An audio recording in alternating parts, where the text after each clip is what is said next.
அனைவருக்கும் வணக்கம். பாகிஸ்தான் என்கிற அந்த அரசாங்கத்துக்கு அமெரிக்காவோட அரசாங்கம் பல ஆண்டுகளாக பல முக்கியமான ஃபண்டை அவங்க கொடுத்துருக்காங்க. அதாவது பணத்தொகையை அவங்க கொடுத்துருக்காங்க. கொடுத்த ஒரே ஒரு காரணம், அந்த நாட்டில் இருக்க அந்த தீவிரவாதிகளை அவங்க ஒழிக்கணும், அந்த நாட்டில் இருக்க தீவிரவாதிகளை அவங்க அடக்கணும். ஆனால் பாகிஸ்தான் அது இன்னைக்கு வரைக்குமே அது பயன்படுத்தலைன்னு சொல்லிட்டு அமெரிக்கன்ஸை ஒரு பாயிண்ட்ல தெரிஞ்சுக்கின பிறகு தான் அவங்க க்விட் பண்ணிட்டாங்க. இப்போ அதெல்லாம் நிரூபிக்கிற மாதிரி அண்மையில் ஒரு செய்தி நீங்கள் பார்த்துருப்பீங்க. FATF என்று அழைக்கப்படும் ஃபினான்ஷியல் ஆக்ஷன் டாஸ்க் ஃபோர்ஸ் இப்போ பாகிஸ்தானை மறுபடியும் அந்த கிரே லிஸ்ட்டில் வர வச்சுட்டாங்க. 39 நாடுகள் பாகிஸ்தானுக்கு எதிராக ஓட் பண்ணும்போது ஒரே ஒரு நாடு மட்டும் பாகிஸ்தானுக்கு சப்போர்ட்டிவாக பேசுகிறாங்க. அந்த நாடை அந்த கிரே லிஸ்ட்லேருந்து எடுக்க சொல்லி கேட்குறாங்க. அதுதான் துருக்கி. ஒரு பக்கம் சவுதி அரேபியா ஃபண்டு கொடுக்க மறுக்கும் போது சைனா சொல்கிறாங்க, நான் இருக்கேன்பா, நீ ஏன் கவலைப்படுறேன்னு சொல்லிட்டு உடனே பாகிஸ்தான் என்கிற நாட்டுக்கு தோல் கொடுக்குறாங்க. ஸோ பாகிஸ்தான் என்கிற நாட்டோட இரண்டு முக்கியமான நண்பன் சீனா மற்றும் துருக்கி. இப்போ இந்த இரண்டு நாடுகளுக்கும் ஒரு மிகப்பெரிய ஆப்பு வர காத்து இருக்கு. அதை பேஸ் பண்ணி தான் இந்த பதிவில் நீங்கள் பார்க்க போகிறீங்க. ஸோ கூடவே எல்லையில் இப்போ சீனா பல புதிய திட்டங்களை அவங்க இம்ப்ளிமெண்ட் பண்ண ஆரம்பிச்சிட்டாங்க. துருக்கி என்கிற நாடு இப்போ ரஷ்யன்ஸ் கிட்ட அடி வாங்க ரெடியாக வெயிட் பண்ணியிருக்காங்க. ரஷ்யா மட்டும் இல்லைங்க, அமெரிக்கன்ஸே துருக்கியை நேரடியாகவே எதிர்க்க ரெடி ஆகிட்டாங்க. ஸோ இது எல்லாமே பார்க்கணுன்னா வீடியோ ஸ்கிப் பண்ணாமல் பாருங்கள். Welcome to rights of channel first time subscribe பண்ணுங்கள், ஷேர் பண்ணுங்கள், மறக்காமல் உங்கள் பதிவு கமெண்ட் செக்ஷன் லீவ் பண்ணுங்கள், லைக் பண்ண மறக்காதீங்க.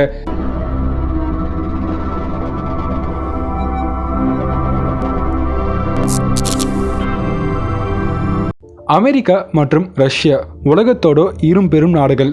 அந்த பெரும் நாடுகள் அவங்க நாட்டில் தயாரிக்கப்பட்ட ஒரு வித்தியாசமான ஆயுதத்தை அவங்க சோதிச்சு பார்க்க பயன்படுத்துகிற ஒரு இடம் சிரியா தாங்க. சிரியா என்கிற நாடு பல ஆண்டுகளாக ஒரு போர்க்களமாக இருக்கிற ஒரு நாடு.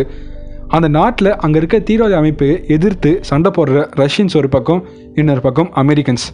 ஸோ மாறி மாறி தங்களோட பலத்தை அவங்க காட்டினே வருவாங்க. செப்டம்பர் 15ஆம் தேதி அமெரிக்கன்ஸுக்கு சொந்தமான AH-64 அந்த அப்பாச்சி ஹெலிகாப்டர் ஒரு ரோந்து பணிக்காக சிரியாவில் அங்கே பயன்படுத்தும் போது அந்த அப்பாச்சியில் இருக்க பல முக்கியமான பாகங்கள் அங்கே பேர்ன் ஆகுது, அதாவது எரிஞ்சு போகுது.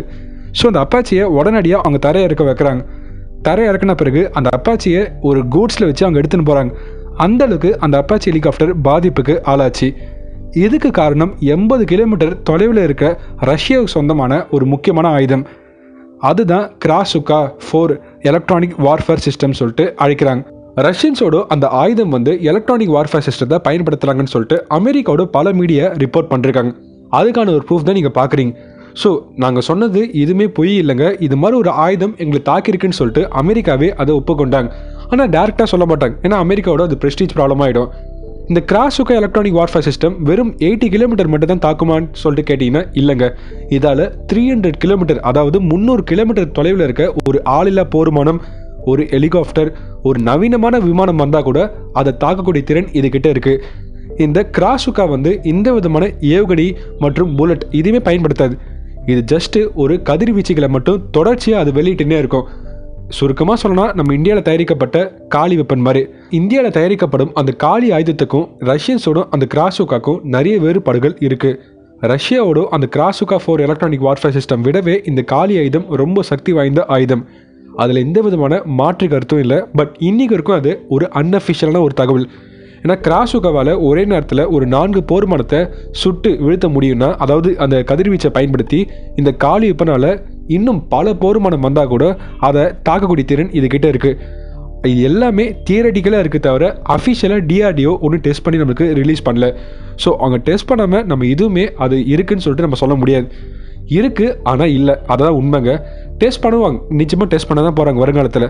ஓகே, நீ டைட்டில் என்ன சொன்ன, துருக்கி பற்றி பேச போகிறேன்னு சொன்னேன். இப்போ என்னென்னா ரஷ்யன்ஸுக்கு சொந்தமான அந்த கிராசுகா 4 எலக்ட்ரானிக் வார்ஃபேர் பற்றி பேசின்னு இருக்கேன். எனக்கு எப்பவுமே ஒரு சின்ன ஆசைங்க, நான் ஒரு செய்தி படிச்சிருவேன், பட் அது படித்தா உங்ககிட்ட சொல்ல முடியாமல் போயிடும். செப்டம்பர் 15 அன்றைக்கி இந்த செய்தி நான் பார்த்தேன். பட் இப்போ அந்த வெப்பனை பேஸ் பண்ணி ஒரு அப்டேட் கிடைக்கும் போது அந்த செய்தி உங்ககிட்ட ஆட் பண்ணி சொல்லலாம்னு சொல்லிட்டு தான் இந்த செய்தி நான் இன்றைக்கி ஆட் பண்ணேன். அர்மீனியா மற்றும் அசர்பைஜான் அங்கே ஒரு மிகப்பெரிய போர் நடக்குதுன்னு சொல்லிட்டு நம்ம கேள்விப்பட்டோம். அண்மையில் கூட அர்மீனியா நாட்டில் அசர்பைஜானுக்கு சொந்தமான 9 ட்ரோன்ஸ் சுட்டு வீழ்த்திட்டாங்கன்னு சொல்லிட்டு ஒரு செய்தி நம்ம பார்த்துருப்போம். ஆனால் இப்போ அந்த 9 ட்ரோன்ஸ் அசர்பைஜானுக்கு சொந்தமான ட்ரோன்ஸ் இல்லை, அது எல்லாமே துருக்கி என்கிற அந்த நாட்டுக்கு சொந்தமான ட்ரோன்ஸ். இதை யார் சுட்டு வீழ்த்திருக்காங்கன்னா அர்மீனியாவோட இராணுவம் சுட்டு வீழ்த்தலை, அர்மீனியாவில் இருக்க ரஷ்யாவோட இராணுவம் தான் அது பண்ணியிருக்காங்க.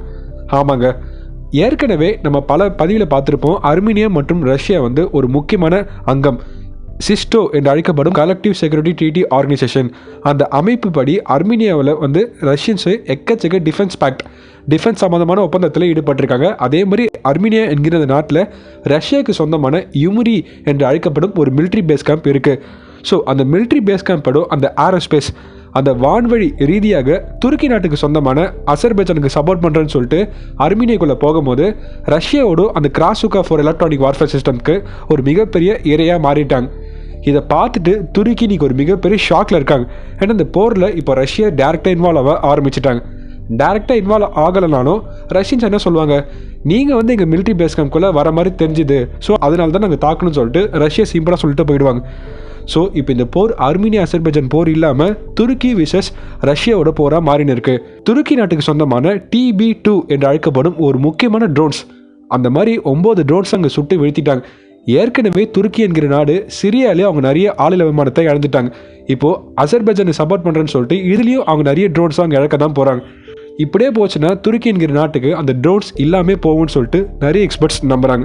இதுக்கு மத்தியில் தான் ரஷ்யன்ஸ் வந்து அர்மீனியா என்கிற நாட்டுக்கு 13 MiG-29 போர் விமானம் மட்டும் இல்லாமல் கூடவே நிறைய ஹெலிகாப்டர்ஸும் கொடுத்தாங்க. அதை பேஸ் பண்ணி நம்ம நிறைய சேட்டலைட் இமேஜஸ்லாம் நம்ம பார்த்துருப்போம். ஸோ ஒரு பக்கம் ரஷ்யன்ஸ் கிட்ட அடிவாங்க துருக்கி அரசாங்கம் ரெடியாக இருக்காங்க. இன்னொரு பக்கம் அமெரிக்கன்ஸ் ஆல்ரெடி துருக்கியை திட்ட ஆரம்பிச்சிட்டாங்க. அண்மையில் தான் மைக் பாம்பியோ அவர்கள் திட்டினதா ஒரு செய்தி நீங்கள் பார்த்துருப்பீங்க. இப்போது அவருக்கு அடுத்தபடியாக அமெரிக்காவோட பாதுகாப்பு அமைப்பான பென்டகனோட சீஃப் ஸ்போக்ஸ் பர்சன் ஜொனத்தன் ராத் அவர்கள் என்ன அறிவிச்சிருக்காருன்னா, துருக்கி இஸ் அ பிக் த்ரெட். அதுக்கு காரணம் துருக்கி பண்ண ஒரு சோதனை தான். S-400 என்று அழைக்கப்படும் ஒரு வான்வழி பாதுகாப்பு மையத்தை துருக்கி வந்து இப்போ அண்மையில் சோதிச்சு பார்த்தாங்க. அவங்க சோதிச்சாங்கன்னு சொல்லிட்டு ரஷ்யன்ஸே அதை கன்ஃபார்ம் பண்ணாங்க. ஸோ அதை அவங்க சோதிக்கும் போது பிளாக் சீல அந்த கடல் பிளாக் சீன்னு சொல்லுவாங்க, அதை அங்கே தான் சோதிச்சு பார்த்தாங்க. அவங்க சோதித்த உடனே அமெரிக்கா வந்து ஒரு கண்டனம் தெரிவிக்கிறாங்க. அதுக்கான ஒரு ப்ரூஃப் தான் நீங்கள் பார்க்குறீங்க. அது மட்டும் இல்லாமல் அமெரிக்க அரசாங்கம் இன்னொரு முக்கியமான ஸ்டெப்ஸும் எடுக்க ஆரம்பிச்சிட்டாங்க. துருக்கி என்கிற நாடு வந்து அர்மீனியா அசர்பைஜான் போரில் மட்டும் அவங்க தலையிடலைங்க. அதே மாதிரி அதுக்கு லெஃப்ட் சைடில் இருக்க கிரீஸ் என்று அழைக்கப்படும் அந்த கண்ட்ரி கூடயும் அவங்க பல நாட்களாக அங்கே பிரச்சனை பண்ணினா இருக்காங்க அந்த மெடிட்டரேனியன் சீல. ஸோ இப்போ கிரீஸுக்கு உதவுற மாதிரி கிரீஸுக்கு அந்த நாட்டுக்கு வந்து மைக் பாம்பியோ அவர்கள் ஒரு சப்போர்ட்டிவாக பேசியிருக்காரு. ஏன்னா கிரீஸும் ஒரு நாட்டோட ஒரு முக்கியமான அமைப்பு. அது மட்டும் இல்லாமல் கிரீஸ் என்கிற அந்த நாட்டுக்கு அமெரிக்கன்ஸுக்கு சொந்தமான ஒரு முக்கியமான போர்க்கப்பல், அந்த போர்க்கப்பல் பேர் வந்து ஹெஷல் வுட்டின்னு சொல்லிட்டு அழைப்பாங்க. அந்த போர்க்கப்பலே ஒரு சின்ன மிலிட்ரி பேஸ் மாதிரி இருக்கும். ஸோ இப்போ அந்த போர்க்கப்பல் வந்து அங்கே கிரீஸில் போய் நிறுத்தியிருக்காங்க. ஸோ ஒரு பக்கம் கிரீஸ்க்கு அமெரிக்கா முழு சப்போர்ட் பண்ணுறாங்க, இன்னொரு பக்கம் துருக்கியை அவங்க திட்ட ஆரம்பிச்சிட்டாங்க. இதெல்லாம் ஒரு பக்கம் இல்லாமல் பிரான்ஸ் என்று அழைக்கப்படும் அந்த நாடு கூடயும் துருக்கி வந்து ஒரு மிகப்பெரிய பிரச்சனையில் ஈடுபட்டு தான் இருக்காங்க. ஸோ துருக்கி என்கிற நாட்டுக்கு வரப்போகும் வருங்காலத்தில் பல நாடுகள் கூட அங்கே பிரச்சனையில் ஈடுபட போகிறாங்கன்னு சொல்லிட்டு பல பேர் நம்புகிறாங்க. இப்படி சைனீஸ் இங்கே பிரச்சனை பண்ணியிருக்காங்களோ அதே மாதிரி அங்கே துருக்கி பிரச்சனை பண்ணுறாங்க. துருக்கி மேலே எவ்வளோ கோவப்பட காரணம் என்ன? இந்தியன்ஸான நாம ஏன் துருக்கியை பற்றி தெரிஞ்சுக்கணும்? துருக்கி என்கிற நாடு வந்து இந்தியாவோட ஒரு முக்கியமான எதிரியான பாகிஸ்தானுக்கு இப்போது இன்னொரு உதவியை அங்கே பண்ண போகிறாங்க. 3வது அதிநவீன போர்க்கப்பலை அவங்க உருவாக்கி கொடுக்க போகிறாங்க. அதுக்கான ப்ரூஃப் தான் நீங்கள் பார்க்குறீங்க. இந்த போர்க்கப்பலில் ஒரு அதிநவீனமான சென்சார், ரேடார் மற்றும் பல முக்கியமான ஆயுதங்களை இது செலுத்தக்கூடிய திறன் பெற்ற ஒரு போர்க்கப்பலை அவங்க உருவாக்குறாங்க. இந்த போர்க்கப்பலை பாகிஸ்தானுக்கு கொடுத்த பிறகு பாகிஸ்தான் இன்னும் அந்த அரேபியன் பெருங்கடலில் இன்னும் ஒரு வலுவான நிலைமையில் இருப்பாங்கன்னு சொல்லிட்டு துருக்கி அரசாங்கம் நம்புகிறாங்களாம். இது நிச்சயமாக இந்தியாவுக்கு எதிரான ஒரு செயல் தான். இது மட்டும் இல்லாமல் நம்ம நாட்டில் இருக்க அந்த காஷ்மீர் பிரச்சனையை பற்றி ஒன்றுமே தெரியாமல் துருக்கி அரசாங்கம் இப்போவுமே பாகிஸ்தானுக்கு சப்போர்ட் பண்ணி பேசுவாங்க.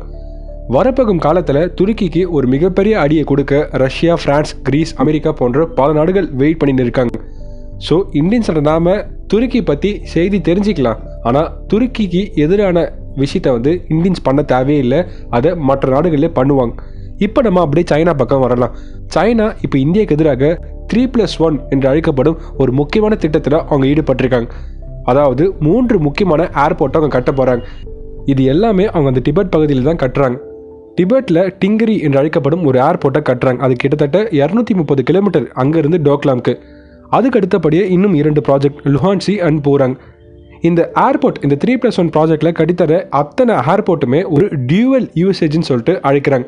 அதுக்கான அர்த்தம் என்னதுன்னா, அதை மக்களும் பயன்படுத்துவாங்க, தேவைப்பட்டால் சீனாவோட PLA ஆர்மி இராணுவமும் அதை ஒரு மிலிட்ரி பேஸ், ஒரு ஏர் பேஸாக பயன்படுத்துவாங்கன்னு சொல்லிட்டு சைனீஸ் அறிவிக்கிறாங்க. Civil aviation administration of China என்று அழைக்கப்படும் ஒரு முக்கியமான அமைப்பு தான் இந்த 3 ஏர்போர்ட்டும் உருவாக்கி தரப்போகிறாங்க. ஸோ ஒரு பக்கம் தோக்லாம்க்கு கனெக்ட் பண்ணுறாங்க, இன்னொரு பக்கம் வெஸ்டர்ன் டிபெட்டில் ஒரு ஏர்போர்ட் ஒன்று கட்டினாங்க. 2017-18 அதை அவங்க உருவாக்குனாங்க. 2020 இன்னைக்கு மிகப்பெரிய அப்கிரேட்லாம் பண்ண ஆரம்பிச்சிட்டாங்க. அந்த ஏர்போர்ட் வேறு எதுவும் இல்லைங்க, குவான்சா ஏர்போர்ட். முதல்ல அது ஏர்போர்ட்டுன்னு சொல்லிட்டு கூப்பிட்டாங்க. ஆனால் இப்போ அது மிகப்பெரிய இராணுவம் சம்மந்தமான மிலிட்ரி பேஸாக இருக்குது. அதுக்கான புகைப்படத்தை நீங்களே பாருங்கள். எக்கச்சக்க போர் மனத்தை அங்கே நிறுத்தி வச்சுருக்காங்க. இந்த ஏர்போர்ட்லேருந்து எக்ஸாக்டாக வெறும் 200 கிலோமீட்டர் மட்டும் தான் அந்த பாங்காங் ஸோ அது நதி இருக்குது. ஏற்கனவே சைனா ஒரு முக்கியமான அறிவிப்பு அறிவிச்சிருப்பாங்க. பாங்காங் ஸோ அந்த ஏரியை வந்து நாங்கள் மக்கள் பயன்படுத்தும் ஒரு டூரிசம் சம்மந்தமான ஒரு ஸ்பாட்டை நாங்கள் மாற்ற போகிறோன்னு சொல்லிட்டு. ஸோ இப்போ இதுக்கு மத்தியில் இந்த மாதிரி ஒரு ப்ராஜெக்டை கட்டி அங்கே என்ன பண்ணுவோன்னா, ஒரு பக்கம் மக்களை வர வைப்பாங்க. தேவைப்பட்டால் சைனா வந்து ஒரு சைக்காலஜிக்கலாக ஒரு த்ரெட் கொடுத்து PLA ஆர்மி கூட வர வைப்பாங்க. இதெல்லாம் இந்தியன்ஸ் எப்படி ஃபேஸ் பண்ண போகிறாங்கன்னு சொல்லிட்டு கேட்காதீங்க. இந்தியன்ஸ் வந்து எல்லாத்துக்குமே ரெடியாக தான் இருக்காங்க. ஏன்னா இந்தியன்ஸோட நாம இந்த 2 வருஷத்தில் மட்டுமே பல முக்கியமான அப்டேட் நம்ம நாட்டோட BRE கமிட்டி சூப்பராக பண்ணி முடிச்சிட்டாங்க. 44க்கும் மேற்பட்ட பிரிட்ஜஸ், பல முக்கியமான டனல், பல முக்கியமான ரோட், பல கன்ஸ்ட்ரக்ஷன் இருக்க நம்ம இந்தியா தரப்பிலும் செய்து முடிக்கப்பட்டது. ஸோ இந்தியன்ஸும் இந்த பிரச்சனை வந்தாலும் எதிர்கொள்ள தயாராக தான் இருக்காங்க. இப்போ இதுக்கு மத்தியில் தான் இந்தியன்ஸான நாம இன்னொரு முக்கியமான விஷயத்தையும் பண்ணிட்டோம். சென்ட்ரல் ஏஷியாவில் இருக்க மிகப்பெரிய நாடு கசகஸ்தான். கசகஸ்தான் மற்றும் சைனா இரு நாட்டோட எல்லை கிட்டத்தட்ட 1600 கிலோமீட்டர் மேலே. ஸோ அப்படிப்பட்ட ஒரு முக்கியமான நாடு வந்து இப்போ இந்தியன்ஸோட நம்மக்கிட்ட இராணுவம் சம்பந்தமான பல ஒப்பந்தத்தில் ஈடுபட போகிறோம். இது சீனாவை கவுண்டர் பண்ணுறதுக்கான இன்னொரு புதிய திட்டமாக பார்க்கப்படுது. இப்போ அண்மையில் தான் மியான்மர் கிட்ட அந்த நீர்மூழ்கி கப்பலை நம்ம கொடுத்தோம், சைனீஸை கொஞ்சம் கவுண்டர் பண்ணுறதுக்கு. இப்போ அதே மாதிரி இந்தியாவோட பார்வை கொஞ்சம் கொஞ்சமாக சென்ட்ரல் ஏஷியா பக்கம் திரும்ப ஆரம்பிச்சிருக்கு. அதோட ஃபர்ஸ்ட் ஸ்டெப் இந்த கசகஸ்தான் தான். ஸோ அப்படி என்ன இராணுவம் சம்மந்தமான ஒப்பந்தத்தில் நம்ம ஈடுபட்டிருக்கோம், அதன் மூலமாக நம்ம சைனாவை எப்படி கவுண்டர் பண்ண முடியும்? சென்ட்ரல் ஏஷியாவில் நம்ம ஏதாவது பண்ணால் நிச்சயமாக நம்ம ரஷ்யன்ஸையும் ஃபேஸ் பண்ணி தான் ஆகணும். ரஷ்யா வரப்போகும் காலத்தில் இந்தியன்ஸ் கிட்ட கொஞ்சம் நெருக்கமாக இருப்பாங்களா? அது ஒரு மிகப்பெரிய கேள்விக்குறி. ஏன்னா இந்தியன்ஸ் கிட்ட அவங்க எந்த அளவுக்கு நெருக்கமாக இருக்காங்களோ அதே அளவுக்கு நேட்டோ என்று அழைக்கப்படும் அமெரிக்கா, அந்த ஐரோப்பா, அந்த நாடுகளை எதிர்த்து சண்டை போட ரஷ்யா இன்றைக்குமே சீனாவை விட்டு தர மாட்டாங்க. ஸோ ரஷ்யா நல்லவங்களா கெட்டவங்களா அது நீங்களே கமெண்ட் செக்ஷனில் சொல்லுங்கள். அது மட்டும் இல்லாமல் இந்தியன்ஸான நாம அந்த கசகஸ்தான் கூட இந்த மாதிரியான டிஃபென்ஸ் பேக்டில் நம்ம ஒப்பந்தத்தில் ஈடுபட போகிறோம். அதை நம்ம வரப்போகும் அடுத்தடுத்த பதிவில் பார்க்கலாம். அடுத்த பதிவே அதை எதிர்பார்க்காதீங்க, வரப்போகும் அடுத்தடுத்த பதிவில் அதை பார்க்கலாம். Signing off riser channel. நன்றி.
லைட்ஸ் ஆஃப் குடும்பத்தோட இன்னொரு சேனல் அந்த மிஸ்ட்ரி டைம். அதில் ஒரு சுவாரஸ்யமான ஒரு நபர் ஒரு வித்தியாசமான குரலோட நிறைய வித்தியாசமான கண்டென்ட்டை அதில் நாங்கள் போஸ்ட் பண்ண போகிறோம். ஸோ மறக்காம எப்படி நீங்கள் லைட்ஸ் ஆஃப் குளோபல் நியூஸை சப்போர்ட் பண்ணுறீங்களோ அதே மாதிரி அந்த மிஸ்ட்ரி டைமையும் சப்போர்ட் பண்ணுங்க. அது நம்ம குடும்பத்தோட இன்னொரு முக்கியமான சேனல். அதுக்கான லிங்க் நான் டிஸ்கிரிப்ஷன் பாக்ஸில் கொடுக்குறேன், கமெண்ட் செக்ஷனோட ஃபர்ஸ்ட் கமெண்ட்லையும் கொடுக்குறேன். ஸோ மறக்காம மிஸ் பண்ணாமல் பாருங்க.